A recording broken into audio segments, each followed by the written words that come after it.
Morning, Rotary District 7770. Welcome to Conversations with Rotary Action People for Monday, August 24th.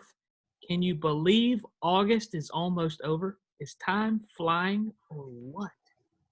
My name is Donald Hovis from the CWRAP Rotary Club in Myrtle Beach, South Carolina, and I am your CWRAP host. Today, we are pleased to be joined by Mr. Bill Lindsey with NAMI SC. Good morning, Mr. Bill. Good morning, Donald. Happy to have you, sir. We will get to you and your questions here in just a moment. Those of you joining us today, good morning again. Please go over to the chat box and tell us your Rotary Club and where you're watching from today. And also, if you have a question for our speaker, please post that in the chat box as well. I want to introduce your CWRAP team. Our public image chair for our Rotary District from the 5 Points Rotary Club in Columbia. However, currently on vacation and still participating. I say that every time. She's in beautiful Cherry Grove Beach, Miss Mary Gask. Good morning, Mary. Love your dedication, your passion, and everything you do for the district, so thank you very much.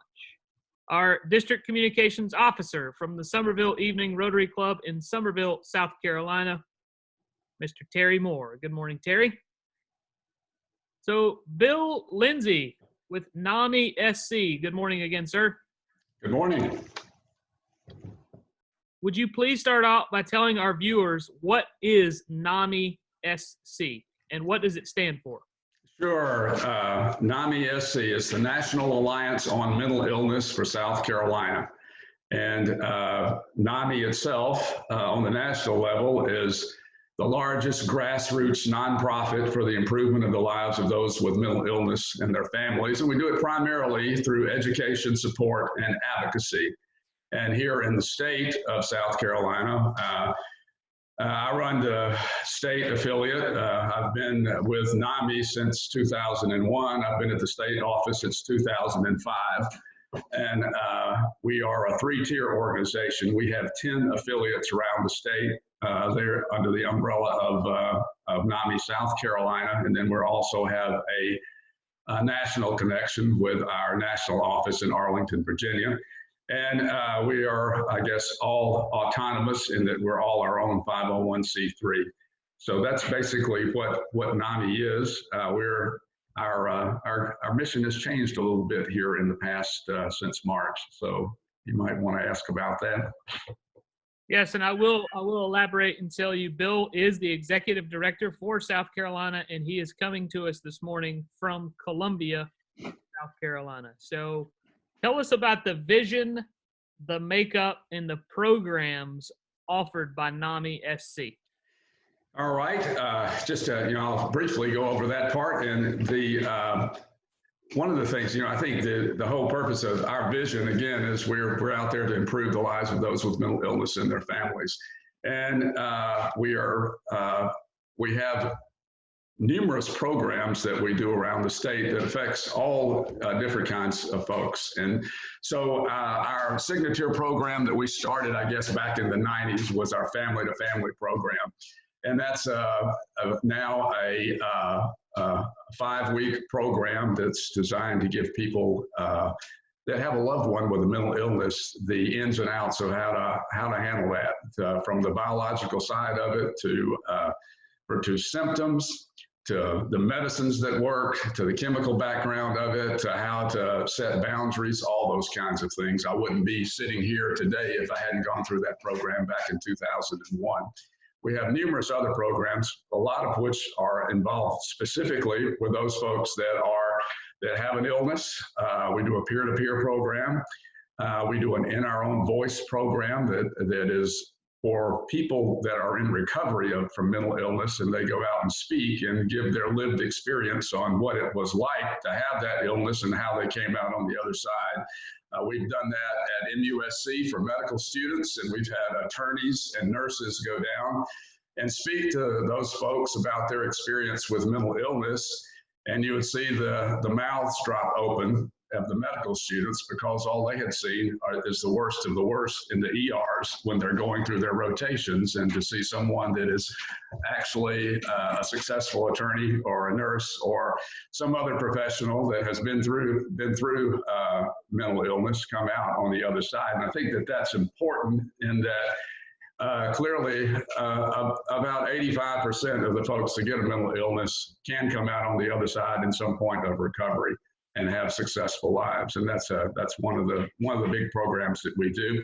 Some of the other things that we do, I guess the one that has been the most powerful and driving for us over the past 3 years is our Ending the Silence program. And that's done in middle and high schools. And it's really designed to give students some hand tools as to what to look for the symptoms of mental illness for either themselves or a friend. It's also points out what to look for for people that may have some sort of suicide ideation. And I think that's just huge. We've been doing this program since probably around 2015. We got a small grant in 2016, but last year in 2019, Blue Cross Blue Shield Foundation came on board with us and gave us a huge grant that's really let us go exponentially into the schools with this program. So we're indebted to them for their reaching out to us. One of the things that made this program so good, and I think the reason that it's taken off as well as it has, is that it's been student driven. It hasn't been what NAMI has been doing or what the schools have been doing. It's been what the students have wanted to know about mental illness, about suicide, and probably more in reaction to what's happened around the country, as in Florida or at Newtown or somewhere else where there have been incidents of mental illness that affected those students in horrific ways. And so the students in South Carolina started reaching out, and they reached out to us through South Carolina HOSA, which is a student sort of club organization, mostly in high schools, that is for future professionals of healthcare professionals. And so they had done lots of other advocacy organizations over the years, such as the Cancer Society or Kidney Foundation, but they really were interested in having us do it. And once we partnered with them, it just became wide open as to, we couldn't keep up with the demand for being in all those schools. So that's been the fastest growing program for us lately. Since 2004, another program that we've done without getting into all the myriad of programs that we do, but one that's really resonates with the State House is our crisis intervention training, our CIT training. And we train law enforcement on how to de-escalate situations involving those that are in the throes of mental illness or psychosis.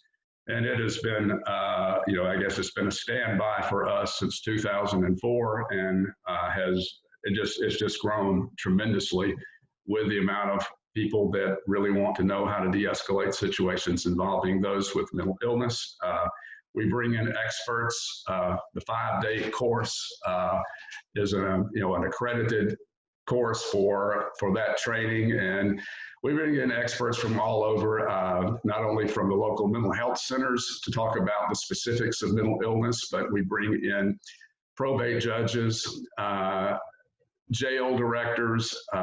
We bring in P&A, or protection and advocacy, with people with disabilities, just on and on. We bring in substance abuse, and towards the end of that 5-day training, we'll have folks that have a mental illness, and they'll tell their stories, or they'll have their loved ones tell us their story about what's happened with them and how they got there. And then the officers have to do a simulation on how they would handle that situation in the 4th and the 5th day of the class. So it's just been,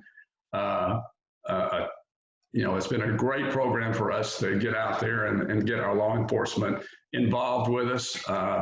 Fred Riddle, that began our program with us back in 2004, was a retired trainer and sheriff from Richland County. And then currently Sherry Cloud is heading up that program, and she has taught at the academy forever before she retired from there. And so we've been very fortunate to have professionals in all of the work that we do in training, but I think that's been key to keeping that crisis intervention training going. On the other side, besides programs, and then we do support groups around the state as well. We do approximately, prior to COVID, we were doing about 92 support groups a month. And that was both for people that had an illness or for family support. Since COVID has come on, some of those things are changed, and I can talk about those generically. And then finally, a lot of what I do happens at the State House.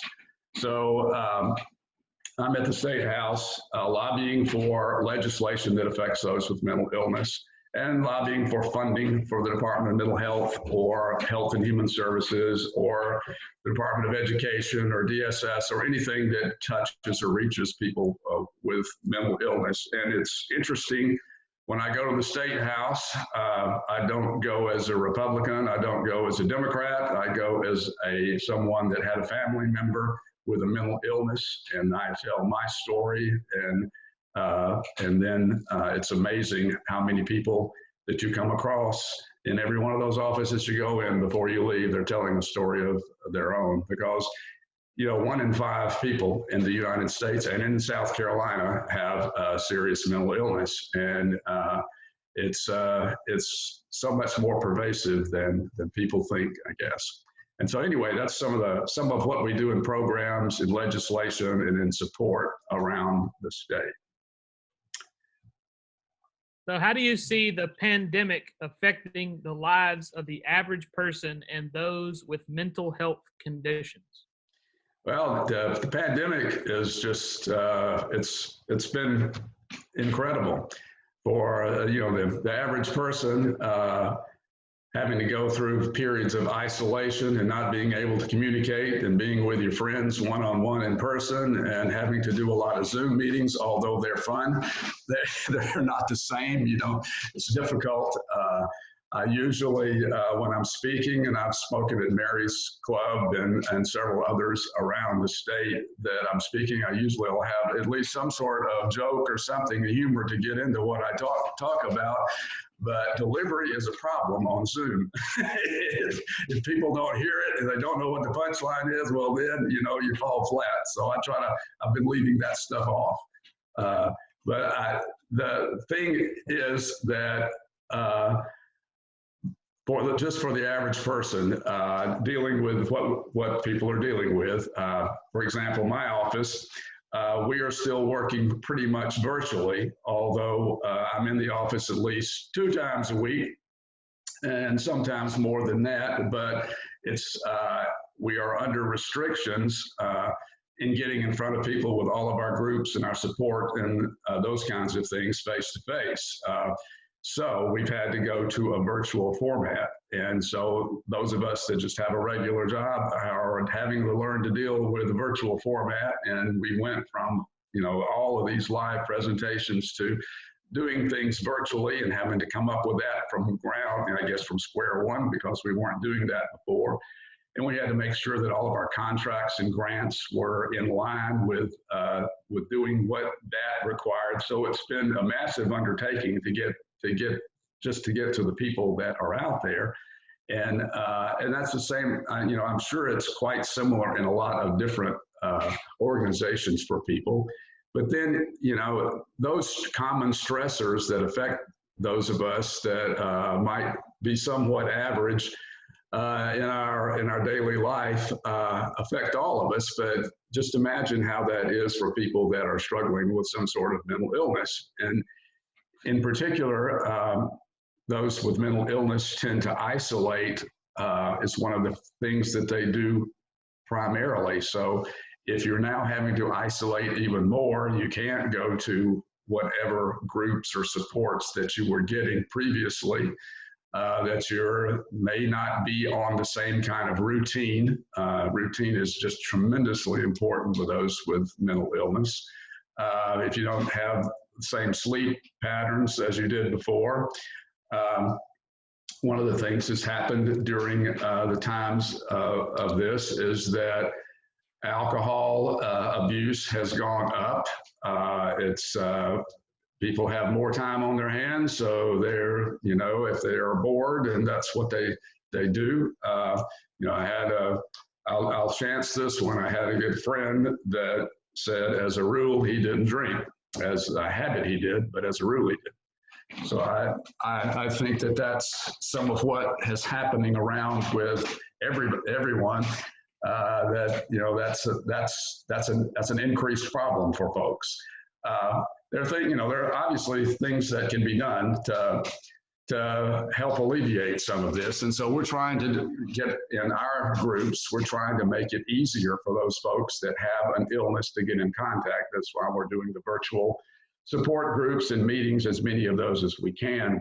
We've increased that tremendously since March, and are reaching out to a lot of folks, but it's not still up to the numbers that we had prior to the pandemic and the number of live face-to-face interactions that we had. Since we did have 10 affiliates around the state, and just about all of them were running some sort of support groups or other programs that we do, it's been a little more difficult. One thing that we think will change as people become more familiar and are more ready to go into a virtual format is that we can reach statewide as opposed to just in where the affiliates are located, so we can get around and get that done. But I think just for all of us, the pandemic has increased our stress level, and not knowing when it's going to end or how it's going to go, if there's going to be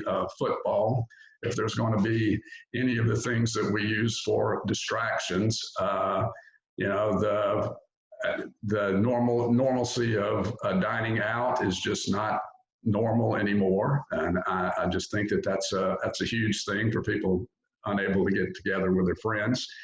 But we've seen a lot of, a lot of innovation. There's been a lot of socializing, I guess, where 2 or 3 couples will get together and do a social distancing in the backyard and have a cookout or something, as opposed to a big gathered inside a big room where you might have 20 or 30 people. I think those are some positives that do happen, but you have to work at it, I guess, to make it happen, because a lot of people have fears.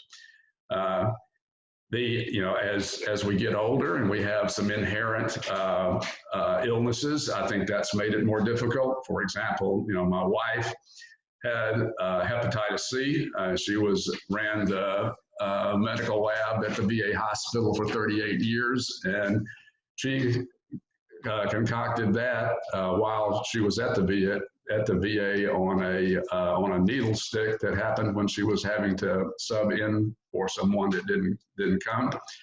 And so, even though she came out on the other side of it, it's one of the things that if she were to get the virus, it would be a serious problem. And any of us that have those kinds of pre-existing conditions with particularly respiratory or heart illnesses, I think, we're in danger of that. And that's, it's just something that there are concerns and apprehensions and stress that go along with that. And so we're all having to be as careful as we can. I'm fortunate in some way to be able to keep up with the pandemic on a personal level. I guess my daughter is a doctor with the CDC in Atlanta, and she keeps me posted on what's going on. She had to spend a 6-month period on the task force in DC, and so I've been able to keep up with what's going on and what's coming down the pike, I guess. But it's still sometimes a little information is dangerous. I don't know. Sometimes you might not want to know what is actually going on and what the fears are of those clinicians that are working on it. So anyway, I think that there is a lot that's happening. But I think that we all are dealing with this in ways that are unique to our own individual selves, and it's the the more that we can stay in routine, can stay physically active and mentally active and connect with people whichever way we can. I think for the average person that works well, and for our folks that have a mental illness, we have to work at it harder. Okay, Donald, what else have you got there? I want you to take a breath there. All right. Yeah. Problem is you have to. When I get on my soapbox, it's hard to get me off sometimes. So what is NAMI SC doing to engage and educate youth about mental health conditions and suicide as they go back to school? Okay, well, I touched on that briefly a few minutes ago, but our Ending the Silence program is the big driver of that. And it's really a 55-minute in-service that takes place in the schools, and it does better in a classroom setting when there's 20 to 30 students. We have done them, in auditorium settings with 500 and 600 people, but you get more interaction when it's a smaller group, and it's led by it's a two-team approach that goes in. You have the main leader of the program that it's scripted. That guides the group, and then we also have, as part of the team, someone that went through middle or high school and came out in recovery while they in fact had a mental health condition. So that is, I think that's a key for those that lived experience coming out there and telling their story, and being able to connect with those students. It's just very engaging. It's somewhat basic to give the general ideas of what mental illnesses are and what to go about it, but it can be life-saving in that if you see these symptoms in yourself or someone else, that it's okay to get the help.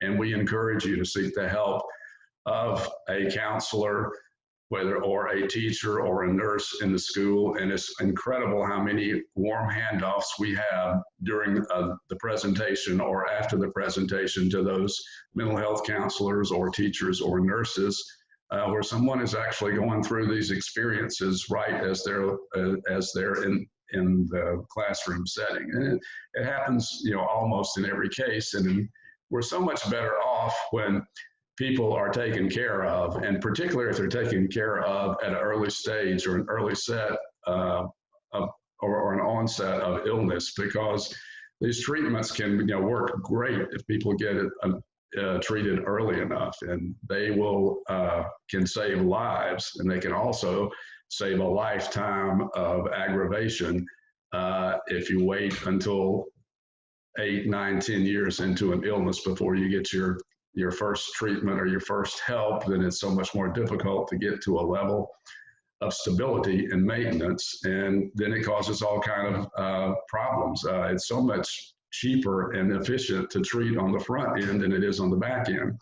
If somebody ends up with a lot of hospitalizations, or if they become homeless, or if they become incarcerated, or a part of the judiciary system, and you have law enforcement, or whatever, jails or anything else involved, people with brain conditions deserve to be treated in a health care setting, because these are health care issues. They're not law enforcement issues. So we're trying to get people the treatment that they can early on, so that they can go on with good, productive lives. So that's what this part of this program is. So one of the disturbing things about suicide rate is that in South Carolina and nationally, the #2 cause of death in that 10 to 17 age time frame for kids that are 10 to 17 years old is in fact suicide. I mean, it's just hard to imagine that many kids are ending their lives. And nationally, it's as you go out, it's about 23 to 27 people a day in their lives at any age with suicide around the United States.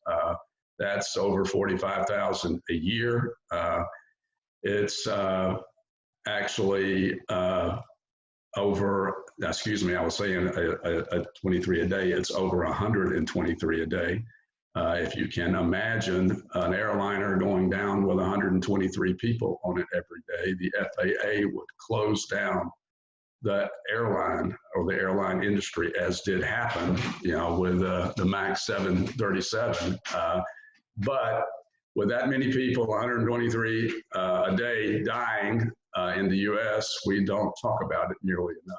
And it doesn't reach the front pages of the paper, and it's shoveled under, I guess, in the back pages of the paper or in the media. And so it's just one of those things that we don't talk about enough, and we need to do it because it affects a lot of people. And it's something that if we do the right things on, that we can get it under control. And so that's one of the biggest concerns, I think, with the youth, is making sure that they've got some tools, what to look for, what signs, that there's a good reason to live, that they don't have to go out and end their lives because there's a lot of good things going on. And one of the things that the young people that I have talked to from either the victims or the friends of the victims is that the person that is thinking about suicide usually tells somebody. It may not be their parent, it may not be a nurse, it may not be a teacher, but it might be a best friend. If they give the best friend an indication, and if those friends are not afraid to step up and make a call to a trusted adult or a trusted professional, I think that can make a lot of difference in our suicide rates. So, Donald, am I going too long on time for you? We've got just a few more questions here. All right. The last question before we go to questions from the audience, which we do have two, is what is NAMI SC doing for training on law enforcement during the pandemic? Well, we have one of the things that has happened on the training on law enforcement. I talked about our CIT training earlier. That has also been somewhat virtual. It's more difficult with law enforcement to get them in a virtual environment, and we're actually going live in front of law enforcement this week for the first time since the pandemic started. So we had to cancel 17 of our 40-hour classes during the time of the pandemic for law enforcement, and now we're starting back up again. We're hoping that this will be a productive and successful face-to-face training. It will be the first face-to-face training of any of our programs that we've done since we've started back. And I think it's one that really needs to happen because there's a lot going on with law enforcement right now. And I really think that they need to know how to de-escalate these situations. And I think these de-escalation skills will help them not only in dealing with those with a mental illness, but I think it will help in dealing with anyone that's in an agitated state that may not even have a mental illness. So we're optimistic and excited to be going back live, starting with our first class. It's actually up at Clemson this week and next week. So that's good for us. And I think it's good for South Carolina. I agree. Now we have some questions submitted by the viewers here. Do you provide support for victims of cyberbullying? Well, we offer support groups, and it's there for the most part. We don't have any that are specific to cyberbullying, but we have done numerous that involve all the aspects of cyberbullying. So we do have groups out there. Hopefully, you can get in one that is in that age frame. Primarily, we talk about that as well in our Ending the Silence program in the schools, and we have people that are able to talk about cyberbullying with the students on hand. We don't really have a specific support group for that, but we have one-to-one contact that we can address that with. All right. The next one, is there a way you can gauge the effectiveness of the silence program in schools? Are kids coming forward for help? Are suicides going down in school-age kids? And lastly, there is still a stigma with having a mental illness. How do you combat the stigma? Okay, well, first of all, I guess in engaging the success of the program, we have contracted with evaluators at USC that are doing our evaluations, and they have been doing questions both prior, during, and after the engagements with the students to see what's going on and how that is affected. And we've had some successes of people that even 6 months and a year afterwards relate to how they were moved to taking action after having been through the course. So I think that, we was one of the terms of our grant with Blue Cross Blue Shield was to get involved with professional evaluators, and we have them under contract with us to do an evaluation. And I think that it's going to be, their evaluation has turned up such good material that it's going to be maybe a jumping point for the rest of the country to be able to see what was done that we're doing in South Carolina that could go on to the rest of the country because of that evaluation system. And I think that's an excellent question. As far as stigma goes, stigma's been around forever. When I was a kid, which was a long time ago, you couldn't say the C word. And the C word was cancer. Nobody in my family or anybody that I knew talked about cancer. That's been a long time ago. But look where advocacy is on cancer today with the American Cancer Society, Susan G. Komen, those kinds of things. And what does that, what does it take to end the stigma? Well, first of all, it takes education and understanding that mental health conditions are conditions just like any other medical condition. There's a biological basis for what's going on, and the brain, how is it that the most important organ in your body, the brain, is treated as something less important than the other biological parts of your body, that it can get sick as well as anything else. And I think that that's a huge understanding. But really the thing that makes stigma go away, in my opinion, is people being able to speak about it, to talk about their own experiences, to share their stories and their, how they come out on the other side. And it helps if you have people that have, I guess, some sense or purpose of notoriety. I mean, if you have someone that commands a lead in a company or in acting or in sports. One of the things that the kids jump on in our Ending the Silence program, we showed a picture of 25 people at the end of the presentation, all of who have a mental illness and all of who are doing extremely well and extremely successful in spite of their mental illness. So I think the more that we have people that can come up and tell their stories and be out there front forward about it is great. One of our first walks that we did in Columbia, I think back in 2006, we had the athletic director of Clemson, Terry Don Phillips, and then we also had the athletic director at USC, Eric Hyman, both talk about their family members with a mental illness. And it really, you had two different universities talking about how they compete vigorously on the field of play, but that they were united in trying to support and help their family members with mental illness. And I think those kind of people that will come out and tell their stories just helps all of us to get a better understanding of what's going on. Obviously, we don't have time where we are right now, but I usually do part of that when I'm talking is in my own personal experience with my son that became mentally ill at the end of his sophomore year in college, and how 25% of the people that get a mental illness that hits in that 18 to 22-year-old time frame for the seriously mentally ill. And 50% of the people that have mental illness had it by age 14, and another 25% in that 18 to 22. So 75% of the people that have mental illness are usually going to have it by age 22. Those of us that are older, it does hit us. It can hit us.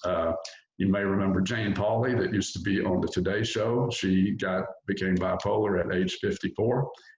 She may have had pre-existing conditions prior to a bout of another illness that required a medication that threw her into her bipolar, but it can happen. So yes, people that are willing to talk about it, I think makes a difference. And just one example of that is with AIDS. Nobody wanted to talk about AIDS when it first came out. I don't know how many of you remember 1981 and 82, but when Elizabeth Taylor started coming out and talking about mental illness, about AIDS and how she was supporting people for treatment, it sort of changed the dynamic of being for us to think about what AIDS has happened. So it can happen.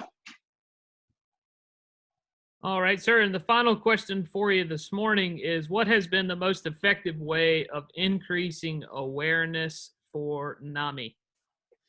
That's a great question too. I think that really the biggest thing to increase awareness for us is our people are telling our stories. Unfortunately, as we are nationally the largest grassroots organization for the improvement of lives with those mental illness and their families, it usually takes about 10 years for people to find us.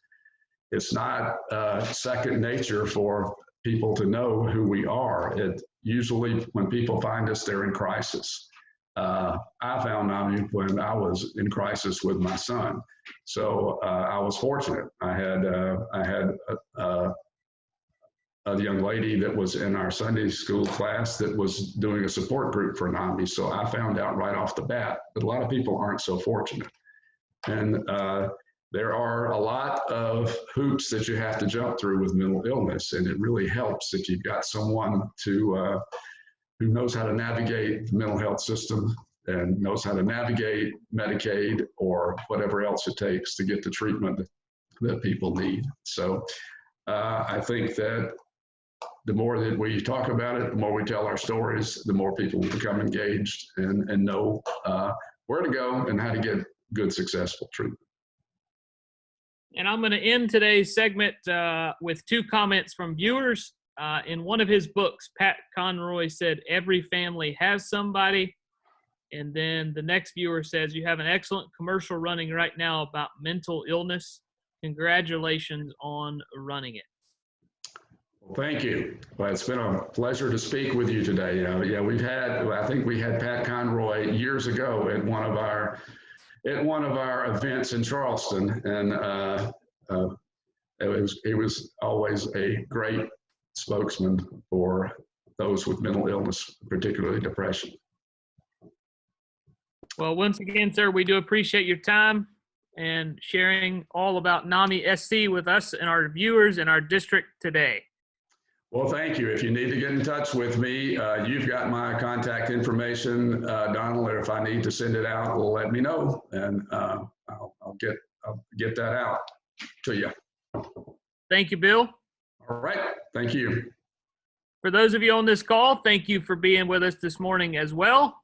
As you know, guys, we do these calls 3 times every week: Monday at 11, Wednesday at noon, and Friday at 11. If you were on the Wednesday call last week or the Friday call last week, there was a challenge put in place for the Wednesday call this week. Our speaker will be Huff, who is from the Sherall Rotary Club. She's going to bring her collection of Rotary pins. So the challenge for Wednesday at noon for the all club call is for you to wear Rotary. And that is wearing more than a Rotary pin. When you come on, we'll ask you to show us via your camera, obviously maybe a shirt or a hat, or in my case, I'm wearing a wristband. So wear Rotary, more than your Rotary pin on Wednesday for the all club call. So I will conclude today with the 4-way test. Of the things we think, say, or do, is it the truth? Is it fair to all concerned? Will it build goodwill and better friendships? Will it be beneficial to all concerned? Hope everyone has a wonderful Monday. We'll see you on Wednesday for the next conversation with Rotary Action People. Take care. Thank you.